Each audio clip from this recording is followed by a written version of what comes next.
Today on Gear Scout, we're at the Global SOF Foundation Annual SOF Week in Tampa, Florida. We're going to look at ways that operators can get into buildings, onto ships, and other ways of accessing objectives.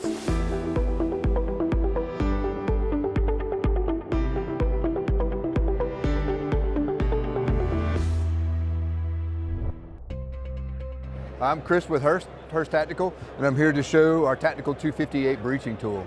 So this is a combi tool, so it cuts and spreads. To kind of go through it, this tool is battery powered over hydraulic, so it's a 10,000 PSI hydraulic system, has a spread force of 134,000 foot-pounds of force, and then cuts off that 10,000 PSI system. It's rated to go underwater. We have it certified to 20 feet and have had it to depths of 68 operating. You can swap out the battery pack underwater. It's rated for salt water as well, so pretty much any environment that you're going to have this tool in has the ability to cut, spread, move, whatever you need it to do within the parameters of what it can do. So we've got this also muted out where the only thing that lights up is the button, so then now it's not illuminating your position anytime you're trying to operate. Excuse me. And the way it works in a breaching set is we've got these door tips on, and we'll set it in, and then we'll open, and as it opens and spreads, it'll defeat the door. And then any secondary lock devices, the tool is already set, open, so we'll just turn it and then cut any secondary lock device.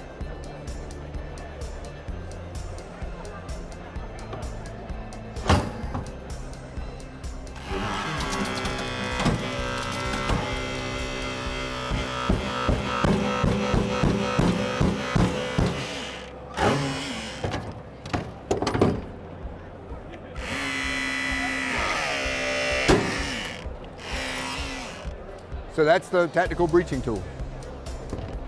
So where the tool ends up getting used in the special operations world is anytime you have fallen aircraft, especially if it goes into water, then now you have to go down and get those extricate those pilots out. Also, if there's an opportunity where you have to force entry into something and blasting is not going to be an option for you to be able to do. With the way the tool works in the system, you can go very quiet and you can go slow, or you can actually do it fast and dynamic. So it really has multiple mission sets that it's able to do it and accomplish the things that you need it to do. And like I said, it's not just a matter of opening and cutting. If you need to move an object, it's not just cutting and spreading, it's really available for whatever you need it to do. So I'm here at Skylotech at the Global SOF Foundation SOF Week in Tampa, Florida. And we're looking at ways that Marines, SEALs, and MARSOC Raiders might be able to get on a boat. So Richie, can you tell us a little about what I'm looking at here? This is the Skylotech Neptune pole.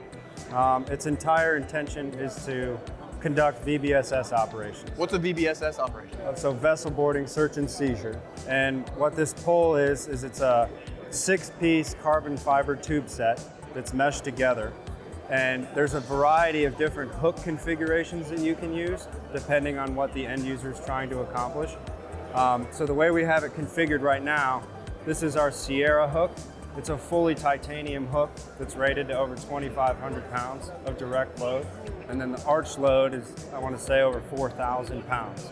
So you can have, up to 4 operators climbing whatever net or ladder configuration they're using, and it can support that. When you're transiting in the boat, you would have this in some sort of horizontal configuration, stow it away. And then once it's time to actually do the boarding, you'd have a ladder man and a pole man. You extend the hook out with a throttle here, and then you can have a ton of precision when it comes to accurately in placing the hook. And then once the hook is set, if you want to be my ladder man, you can come over here, pull directly down on that ladder. So now you've released the pole from the system, this goes out of the way, and your guys can start climbing. So it's a more precise and controlled way to accurately get to the top of the ship or to the side of the ship where you need to place that hook. Absolutely, yeah. And the speed and the control you have with this device is really not even comparable. Especially if you're on a ship or a fast boat, in heavy sea state, the ability to, manipulate the tip of this pole and have rapid employment, and then you can go back up and down.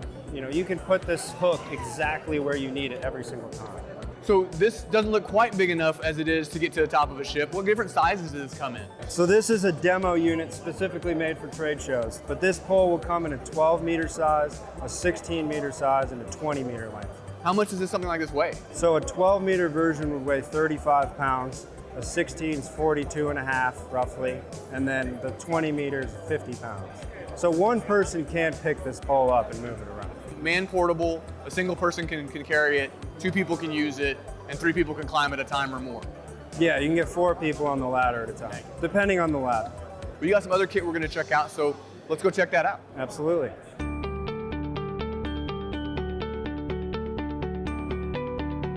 So a lot of boarding anything requires some climbing, whether it's a rock ledge or a ship. I'm familiar with the traditional mechanical ascenders you pull and just haul yourself up a rope. But what am I looking at here? This is the Skylotech TCX2 Seal Assault version of a power ascender. We have a full series of power ascenders that have different waterproofing ratings. So this version is an IP68, so it's diveable to 30 feet for 4 hours. This machine is tailored more for VBSS operations. So you can attach a 425 pounds of direct load to this point right here. And then this has over 200 feet a minute of ascent speed. So I can show that to you if you want to see it. So it'll ramp up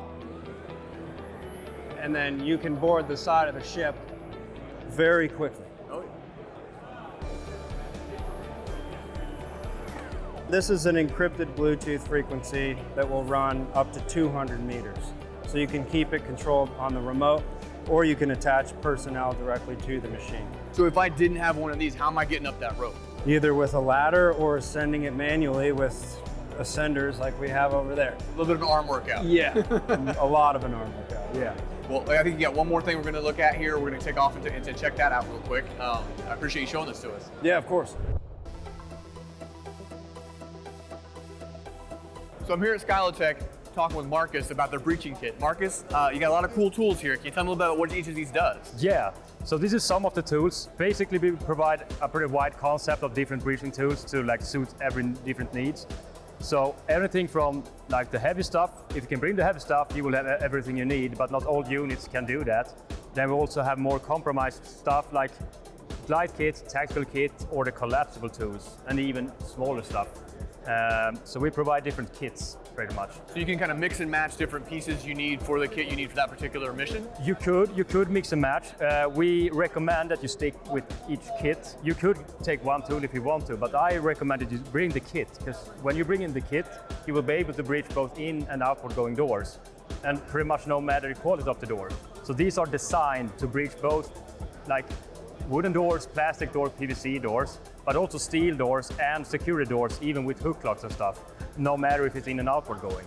And then the end user can choose like, yeah, I'm gonna be facing some really heavy duty doors. I'd rather bring the heavy stuff for this mission, if they can. So that's pretty much the function of the mechanical parts, the mechanical tools. And then we also have like braking rakes for windows. And again, if the end user don't necessarily need to know what type of window it is. If it's floating glass, laminated, hardened glass, doesn't really matter. You can breach it with our tools. So in this case, we have a collapsible braking rake. If you want to store it in a vehicle in a more convenient way, you can detach it.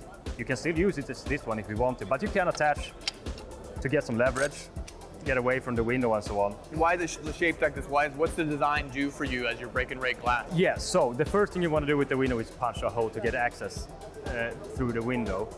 You could use the tip of it, of course, but if it's a very hard glass, what might happen is when I'm striking it, it can fall like this. In that way, you can use the backside as a first punch, just to destroy the window. If you're using the backside, no matter which angle I'm coming in, I will always have a sharp end hitting the window. So that's why we start with this end, just smashing a hole, bam. Once I got the hole, I can turn the tool like this. I put the tip behind the frame, and then this will work as a saw function. So I really can work intense with stay connected to the frame the whole time, and just clearing away all the glass fragments. Yeah. So instead of just pushing the glass away, just using it as a saw. Yeah. And that will really clear away the glass as much as possible from the beginning. because you want it, if you want to do an entry, you want it clean. It all comes kind of self-contained in its own pack. Can you tell us a little bit of features of the pack and kind of how this all comes together? So in this case, here we have the heavy kit. This is approximately like 25 kilos, so it's heavy. But if you can carry it, you will have everything you need. You will have our P9, the big pry bar, with a long leverage, a thick head to really separate the lock from the frame. You have a smaller pry bar if you want something more convenient, like easier to carry, thinner head. And you also have the mini ram. This will also work as a striking tool for the pry bars. If you have an outward going door, you strike them in and you breach. If the door is inward going, low quality, you can still ram it. If you facing an outward going door and you have an overlap that covers the gap between the door and the frame, so you really can't get in there. This tool, set it behind the overlap. You can do this silently, and you remove the overlap. And now we have a straight highway, straight in between the door and the frame. So this is really a lifesaver when you need it. And I mean, bolt cutters, if there's something that needs to be cut, and a small sledgehammer. Well, do you mind, while this is unloaded, before it's not hurt my old aging back, do you mind if I try this out and put Absolutely, it on? I'll help you. All right. All right. There you go. Not bad, not bad. That's not as heavy as I thought it'd be. And then you have the brake and rake for the windows. There you go. For when you forget your hotel room key, you can always brake and rake.